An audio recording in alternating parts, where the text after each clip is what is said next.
welcome to our Let's Chat About Inclusive Education session. My fellow hosts are here with me today. I'm Gordon Porter, the Director of Inclusive Education Canada. Diane Richler and Jackie Speck, my colleagues, are here as well. And our guest today is Jody Carr. Welcome, Jody. Thanks for having me on, folks.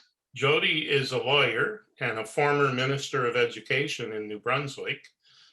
He spent more than 20 years in the Brunswick legislature, was elected at a very young age, and served as Minister of Education, as well as Minister of Post-Secondary Education and Labor. And he's known particularly for his strong support for inclusive education, in looking at what could be done to improve inclusive education and establishing the first province-wide policy on inclusive education in New Brunswick. Jody's been well known across the country and internationally, actually, for his keen understanding of what it takes to bring together political will, policy, and practice in schools to make them inclusive. So it's a great pleasure to have him here with us today. And Jody, perhaps could you start by just telling us a little bit about how you come to be interested in and committed to inclusive education? Yeah, well, thank you, Gordon and Jackie and Diane. It's quite wonderful to be, I guess, with all three of you who are quite esteemed in the inclusive education movement internationally, and have such an influence. So I actually have been interested in disability issues, people with disabilities. My grandfather had one arm, and my other grandfather had lost sight in one eye. And I think we've always grown up and been around in small communities as well, where we helped people. And our classrooms and schools, we weren't a big enough community to have special schools or special, classrooms type thing. So I think everyone always just kind of helped each other, and we were always involved. Anyways, go forward to 2001 is when I married Jody Carr, who happens to be the Executive Vice President of Inclusion Canada. Well, Krista and I share a passion for supporting people with disabilities, and while I've always had support of the movement, I think knowing Krista and being exposed to all of you basically had further enlightened my understanding and the influence that the movements, family organizations have had on me, quite honestly. And so then through conferences and my own experience of constituents in my riding, as I've been elected, I've had parents that have come and really wanted involvement and improvement in inclusive education in our schools. We had examples of kids being excluded from field trips because they didn't have an EA that could stay after 3:30, so they were discriminated against. Single parents that had to drive their children and pick them up because they had partial school days and went to school at 8:30 but had to be picked up at 9:30 because they were seen as being a danger, and they were being put on a partial day program.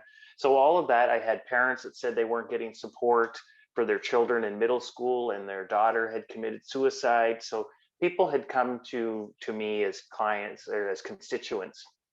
And then we had the opportunity, Gordon, in 2010 to be part of a new government in New Brunswick under David Alward, and he asked me to be the Minister of Education, and he asked Gordon to be a senior special advisor to the Minister of Education. And the stars lined up where we had a commitment from the Premier, we had significant items in the platform, we had a minister that fairly understood the challenges and the need to help students and families and schools to have inclusive schools, and I had a senior advisor from the bureaucratic level. And that's where we were able to basically 10 years ago make some significant changes.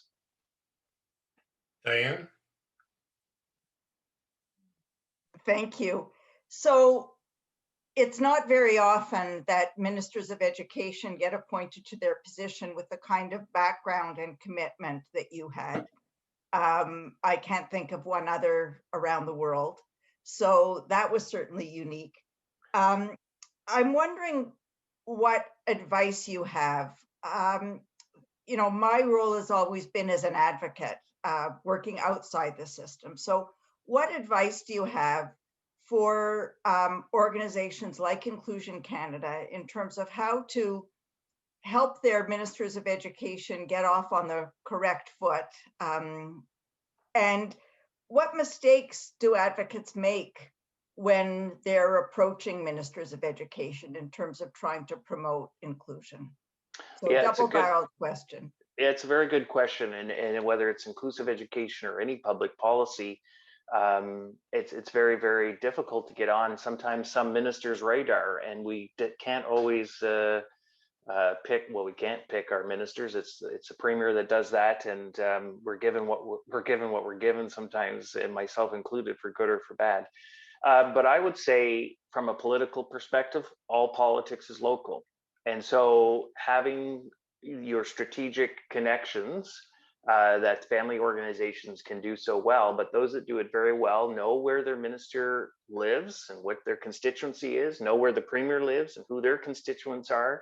And some people don't like politics, but if you want to get in the change of policy game, it's who's the decision makers, and you find out who their constituents are. And if you have a family advocate that's living in a local community with their the minister of education or the premier, then that minister of education, that premier, more times than not, will listen to one of their voters, one of their constituents. And sometimes that constituent has been involved with the party, or been involved in supporting, or been to a dinner of some sort. It's very hard work, though, to find those people and connect with them, but they're there. And every politician has a group of people that support them called their constituents, and some are closer to the politicians than not. So at the local level, all politics is local. Someone knows someone that can get in front of those politicians, and try to get in front of the politicians before they become a minister is also part of the strategy, because then you're investing in someone maybe before they become. Maybe they're a shadow critic in opposition. So don't forget the opposition parties. You guys are also very good at making sure we're talking to all political parties, because we don't, try not to support one party over another. We're going to talk to everyone. If they're the critic in opposition, they might become the minister in government. And then often, I guess it's a mix, right? You guys know that you get a good minister and then they get moved, and then who do you have? So you have to also make sure you advocate with the bureaucracy. So then, because the bureaucracy will outlive the ministry every time. And so it's trying to build those relationships. So I guess it is about relationship building and the long game. And then finally, about what do advocates do? Maybe make mistakes. I guess we think that the ministers are more involved than what they actually are in decisions. And oftentimes, as we should know, that if a decision's made, even if the minister has been part of that decision, they may not know all of the details. The decision may have been made. How do you work with and be seen as being helpful? I think there was a senior advisor that I had in the Ministry of Education. His initials were GP, and he said, be seen as being helpful. If you get on the outs, so either, be seen as being helpful. How can I help? And that's been great advice in life, actually. No matter where we're at, it's about relations and trying to influence who wants to pay attention, and or who will pay attention to make change happen. But you guys all know that. Jackie? Maybe people watching don't know, so I think that's really good advice. Okay. Yeah. But I do think it's always about relationships, and it's always about the leadership. And when that leadership constantly changes, it feels exhausting, right? I mean, I think Diane and Gordon could speak to this as well. And so how do we sustain that change instead of having to try to convince the new leader every single time? And whether that's the leader at a school or a school district or the ministry, right? How do we get that groundswell of change so that we don't have to keep fighting year after year after year to say inclusive education is is the way to go. All the research would tell us that. I don't know if you have any thoughts about that, Jody. Well, I think it's just keep poking at every opportunity to make change. And so policies one, but the court system, I know it is certainly a tool that has to keep in mind, because politicians and people do take notice. Oh, something's before the courts. Now that's also, there's a risk in that as well if the courts make the decision you don't want. But human rights commissions, it's just, there's so much work to be done. It's hard to allocate resources, but there almost needs to be, whether it's human rights complaints. The fact is, every time one of those letters or complaints gets into a commission, that gets sent back over to the department. And if they see 5, 10, 15 complaints in a short period of time, it's going to take notice. But it also takes families and organizations resources, and scarce resources that you don't have. So it's the families, I found, I guess, is to try to like-minded people to keep boosting each other up, to say, keep going. And I just don't know if we're going to be able to prevent that turnover from happening at the political level or even the leadership level in the schools. But I know Gordon always mentioned, Gordon, you said if you had the opportunity to make change, you make the widest amount of change that you can, that can't be reversed. So what's the most effective change you can have that will have the largest impact and the hardest to reverse? In New Brunswick, we had policy 322, and so often there's been threats to change that policy or to review the policy. And so far it has lasted.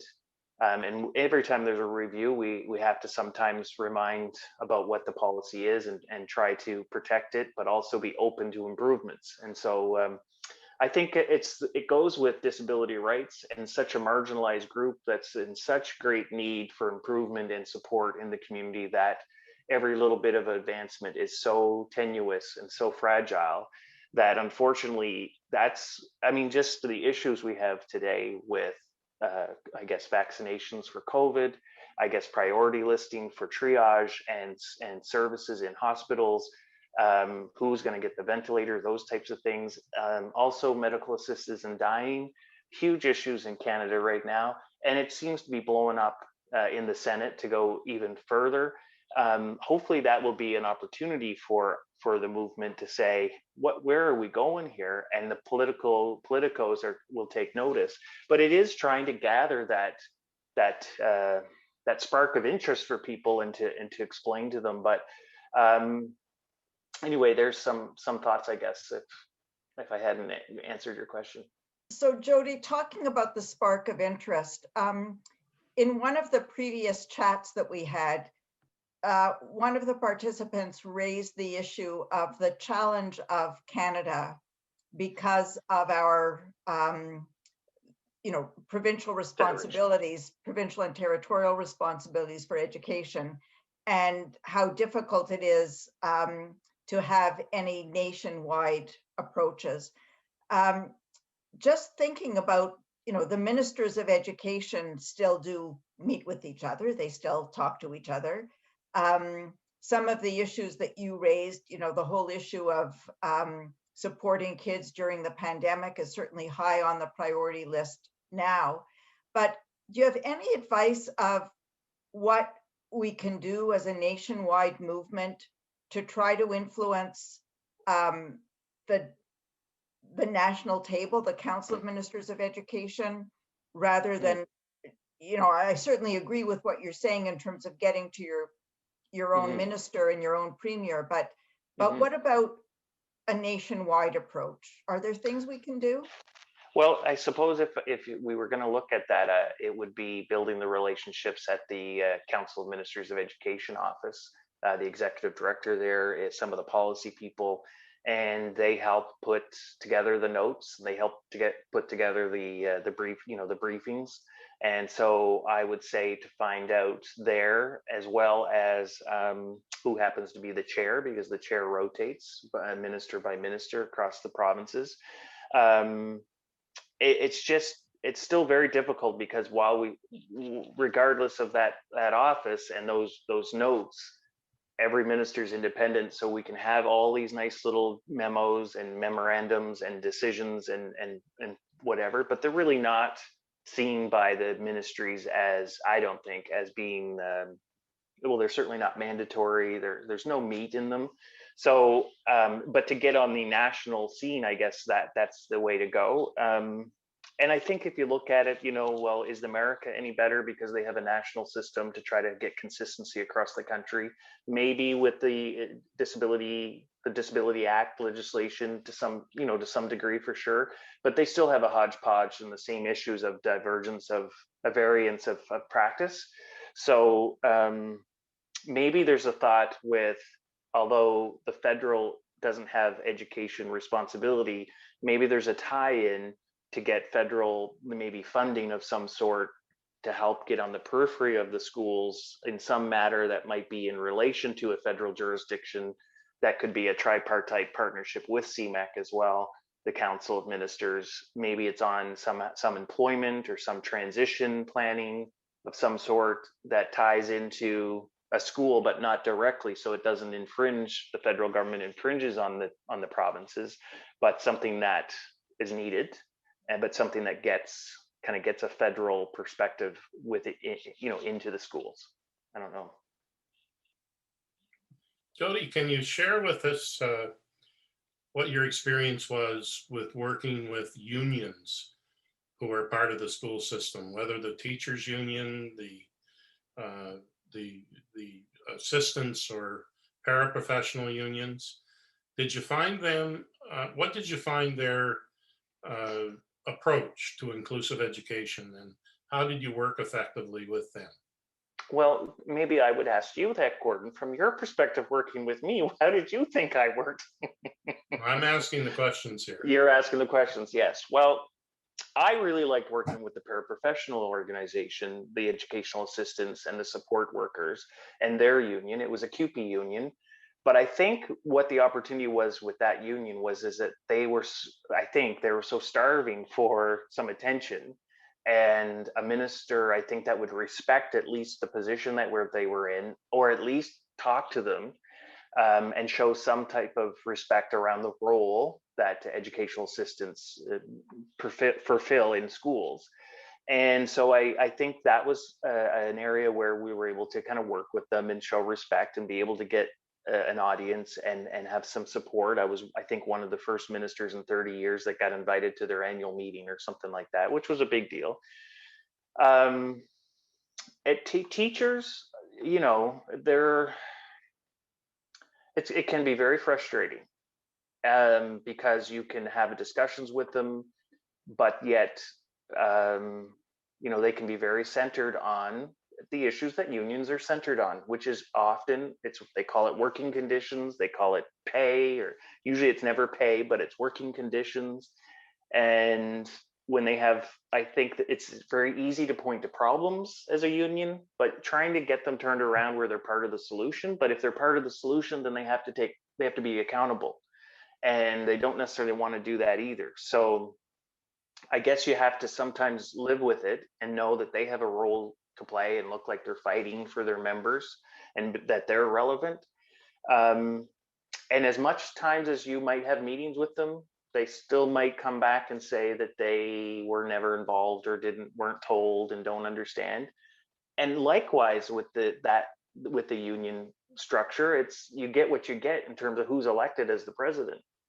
And so very much the same as the minister, sometimes you can have a very good president of a union, and sometimes whoever gets elected isn't the best person to work with. So it's that mix. So I guess how do you compare the unions as organizations with the individual members? Like what about the teachers of New Brunswick when you?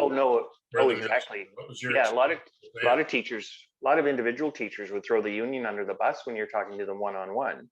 It's like a politician or a minister or I don't know what it's like, but they'll say, oh, well, they don't speak for me, but it's part of what they have to do, and they vote people in, and I think a big majority don't even follow the union politics, but they do rely on them for a lot of support and counseling and all the different benefits. And when it comes to negotiation, that's very frustrating, is around negotiation, because they just follow the line of their union leadership, and they rely on their union leadership to be involved with the details. Very much like a backbench MLA. Different times when I was elected, and you have a minister and the premier, and they're dealing with negotiations. Sometimes it's not even them. Usually it's not them directly. It's a staff person. Then it starts getting down out into the public, and teachers are coming to you because their union has given them a bunch of lines. They're coming to me, and it's like, well, I'm just giving you a bunch of lines back. So we don't know. We're disconnected, and it can cause a lot of distractions from what's happening in the classroom. And when I was minister, Gordon, like, it's how many crises would be coming forward to us to try to deal with, when learning was not one of them. Learning was not one of them. And so what helped us, I think, is that we had that mandate early on to say, we're going to focus on and have dedicated resource in Gordon Porter and a team, not just you. We had other people hired to work and work with teachers and unions, and you have to do that. You have to carve out some support to make that happen, because I had calls from inquiries, and the water fountains broke down, and schools were falling in, and this controversy, that controversy, and you get sidetracked so easy. And now, especially with COVID, how do you get anyone to focus on anything other than that? And rightly so. But what I'm really thankful in New Brunswick for is that our inclusive school system has allowed us to accommodate children with disabilities. Every child with a disability goes to school every single day. The other students go every other day in high school, let's say, as an example. And so we've been quite fortunate, where in other countries and in other provinces, they've shut down like all special needs schools, or if they have, there's an impact, then it's hard for them to accommodate. But in New Brunswick, I think we've been blessed with an inclusive education system to be able to accommodate some students that can go to school every single day. And you know what? Not nearly as many complaints, because you know what as well? Our class sizes are down, and our teachers can better manage our classes. So when you hear politicians or others say that class size doesn't matter, it completely matters.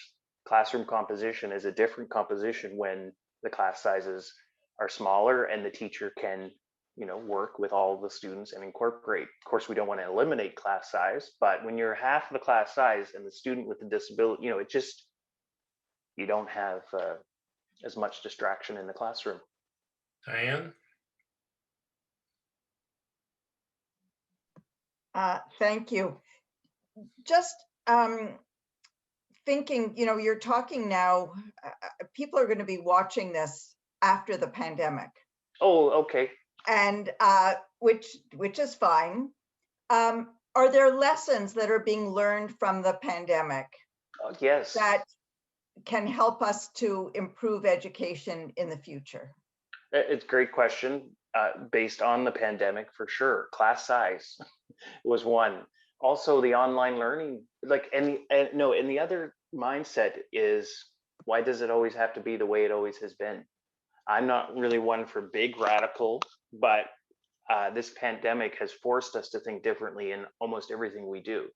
And we in New Brunswick, a lot, they're alternating days, going to school alternating days. The day that they're home, students will do online learning or their homework. And so it's starting to actually flip the classroom idea, and teachers are doing more recordings of their lessons. So a lot of that early 2000s, this 21st century learning has been forced upon us. And usually to make. And is that good for inclusion, or is it a threat to inclusion? It all depends on the system you're starting with. It can be very much a threat to inclusion when all students aren't included in the first place. And if you're going to have a class of 12 segregated students, or 12 students in a segregated classroom, it doesn't really mix. It doesn't work. So this 21st century has to be an inclusive system, where if every student has an individual plan, and part of their plan is that they're all together with their neighborhood peers in the school, but they can be mixed up, divided in terms of rotational. There's opportunity with the learning, even if none of it is permanent online learning days. Having the material online for students to be able to, my daughters have said, they can go on and watch the lesson as many times as they need to, or a portion of the lesson that they need help with. And then they can do, they can do their work. And then going back into the classroom, it's more of a homework session as well. That's high school, Jody. Is that right? I could be very much, yeah, I'm probably very much distracted now Kindergarten in to high grade school. 8. They Yeah. go to school all day, every day. All day, every day. I can't believe that. Yeah.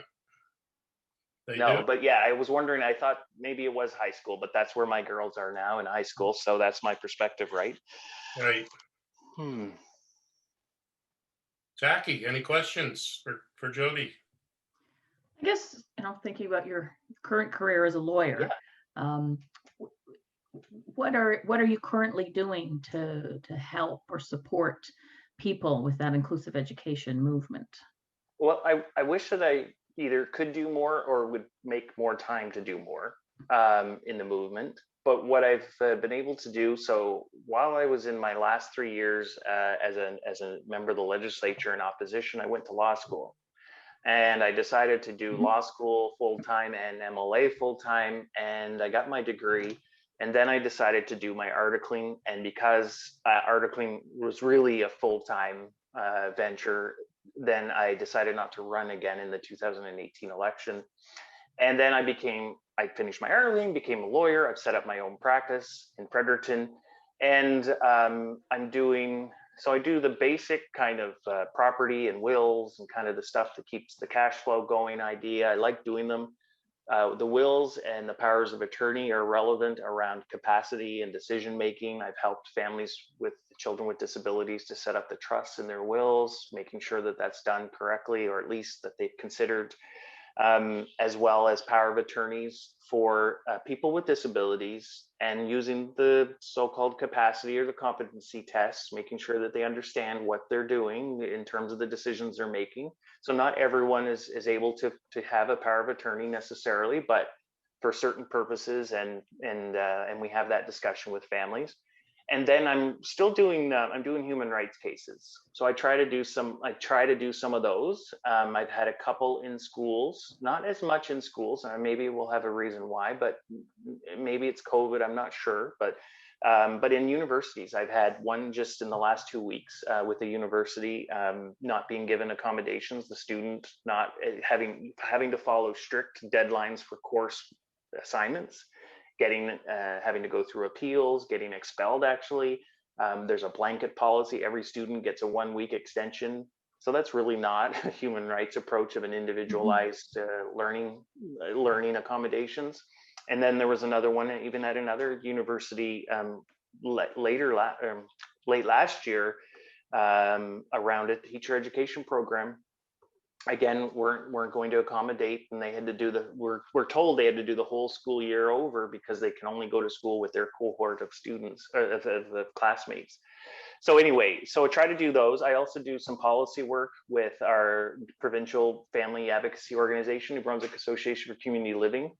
And I've also been doing workplace investigations in schools, actually. And when there's a complaint under our teacher code of conduct, involving students, then I'll be hired. I'm hired to go in and to do an investigation on whether it's founded or not, and do a little report back to the school district. So I do enjoy those because I think they help to elevate the trust in the school system. It's an avenue for parents and for families and professionals to put complaints to when they see potential wrongdoing, and then I'm able to put a legal lens around usually a human rights framework and also any type of misconduct. So those are some things that I've been working on. Sounds like you're keeping busy. Yeah. Okay, our time is running down, but I want to give each of my colleagues one last chance to ask Jody a quick question. Diane. I guess the question that I get asked by people from other countries is, how can we clone Jody as a Minister of Education? And I'm just wondering, when you have done a lot of international work, besides people wishing that they could have such a positive, favorable Minister of Education, what do you think people see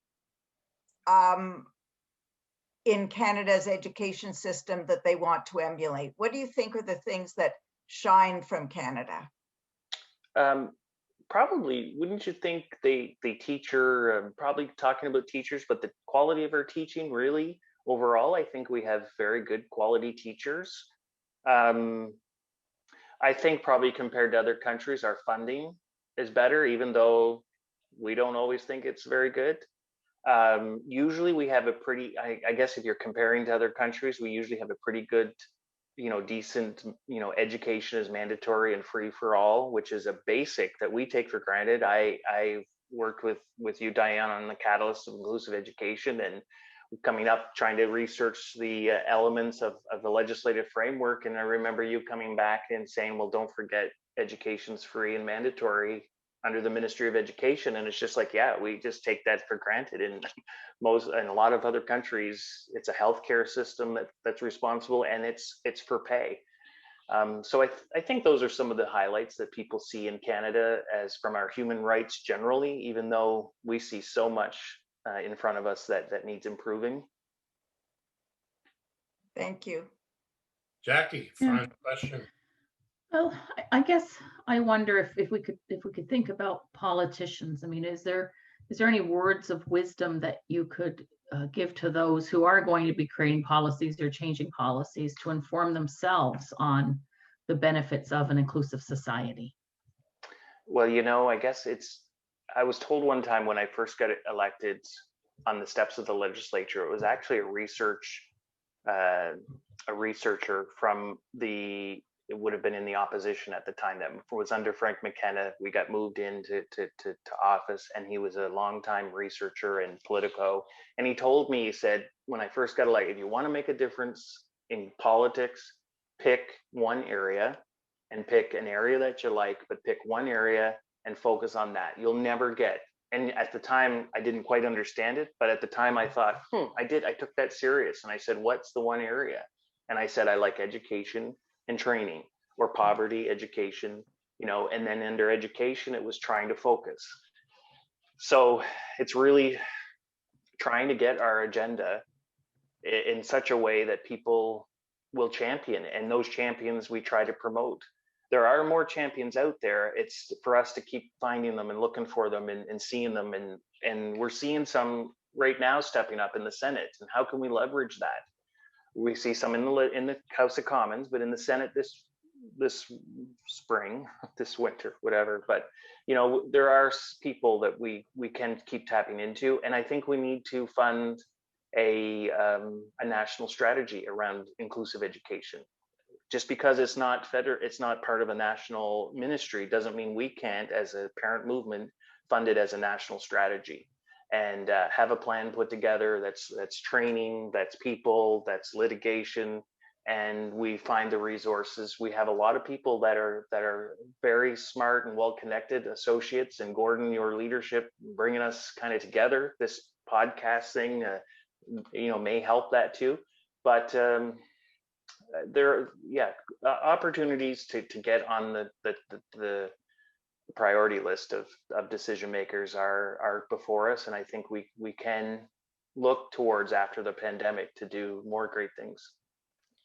Okay, I want to thank you, Jody. It's great to share your passion with you and hear your thoughts. Thank you to everyone for tuning in. I remind you, you can go to the Inclusive Education Canada website and review this, not only this chat session, but others as well. And thank you to Diane and Jackie, and we'll talk to you again next time.